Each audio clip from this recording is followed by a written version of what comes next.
নমস্কার, সুমনাজ রান্নাঘরে আবার একটি নতুন স্বাদের রেসিপিতে আপনাদের স্বাগতম।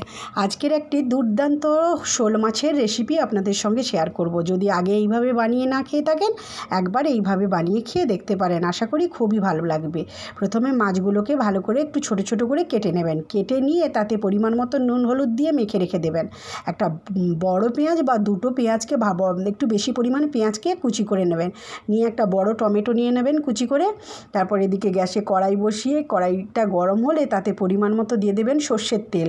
সর্ষের তেলটা ভালো করে গরম হয়ে গেলে ওই যে নুন হলুদ দিয়ে শোল মাছটা মেখে রেখেছিলেন, ওই মাছটা দিয়ে হালকা করে দুপিঠ উল্টে লাল করে ভেজে নেবেন। মাছটা যেন একদম মচমচে না ভাজা হয়ে যায়। দেখবেন যে মাছটা যেন লাল হয়ে ভাজা হয়, কিন্তু না মচমচে যেন না হয়। তারপর ওই দুপিঠ উল্টে ভাজা হয়ে গেলে মাছটাকে তুলে নেবেন।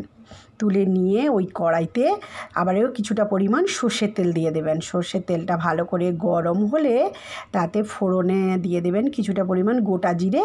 তারপর ফোড়নটা যখন দেখবেন জিরেটা ভাজা ভাজা হয়ে গেছে, তার ওপর দিয়ে দেবেন পেঁয়াজ কুচিটা দিয়ে হালকা ভেজে পেঁয়াজ কুচিটাকে তার উপর দিয়ে দেবেন ওই বড় টমেটো কুচি দিয়ে পরিমাণ মতো নুন দিয়ে টমেটো কুচি আর পেঁয়াজ ভালো করে ভাজতে থাকবেন, এবং নুনটা দিলে পেঁয়াজ আর টমেটোটা খুব তাড়াতাড়ি গলে যাবে।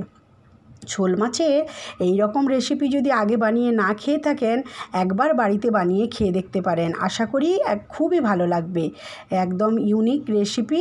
একবার বাড়িতে শোল মাছের তো অনেক রেসিপি বাড়িতে বানিয়ে খেয়ে থাকেন, তো একবার এইভাবে বানিয়ে খেয়ে দেখতে পারেন। আর ভালো লাগলে লাইক কমেন্ট সাবস্ক্রাইব করে পাশে থাকতে ভুলবেন না যেন। তারপর পেঁয়াজ আর টমেটো যখন গলে যাবে, তার উপর দিয়ে দেবেন ওই 1.5 চামচ মতো আদা রসুনের বাটা, দিয়ে আবারও ভালো করে মিশিয়ে নেবেন। মিশিয়ে তাতে দিয়ে দেবেন পরিমাণ মতো হলুদ গুঁড়ো আর দেবেন পরিমাণ মতো লঙ্কা গুঁড়ো। আপনারা যেরকম ঝাল খেতে চান ওই রকমই আপনারা ঝাল দিতে পারেন। দিয়ে তারপর দিয়ে দেবেন ওই 1-1.5 চামচ মতো জিরে গুঁড়ো। আপনারা যদি বাটাও দিতে চান, জিরে বাটা, সেটাও দিতে পারেন। দিয়ে ভালো করে মশলাটাকে কষিয়ে নেবেন।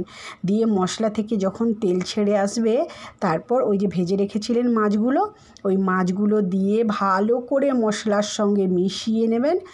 ঢাকনা দিয়ে অল্প আঁচে ঢাকনা দিয়ে কিছু সময় ওই মশলার সঙ্গে মাছগুলোকে ভেজে নিলেই রেডি। একদম শোল মাছের একটি দুর্দান্ত স্বাদের রেসিপি।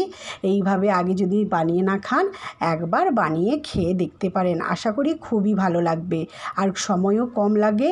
একটি দারুণ স্বাদের একটি রেসিপিতেই আপনার 1 প্লেট ভাত কখন শেষ হয়ে যাবে বুঝতেই পারবেন না। দেখবেন ওপর দিয়ে যখন সাইড দিয়ে তেল ছেড়ে আসবে, অল্প পরিমাণ, যেহেতু টমেটোটা বেশি দেওয়া ছিল, অল্প পরিমাণ চিনি দিয়ে ভালো করে মিশিয়ে নামিয়ে নিলেই রেডি একটি দুর্দান্ত স্বাদের রেসিপি। এক পদেই আপনার পুরো প্লেট খালি হয়ে যাবে।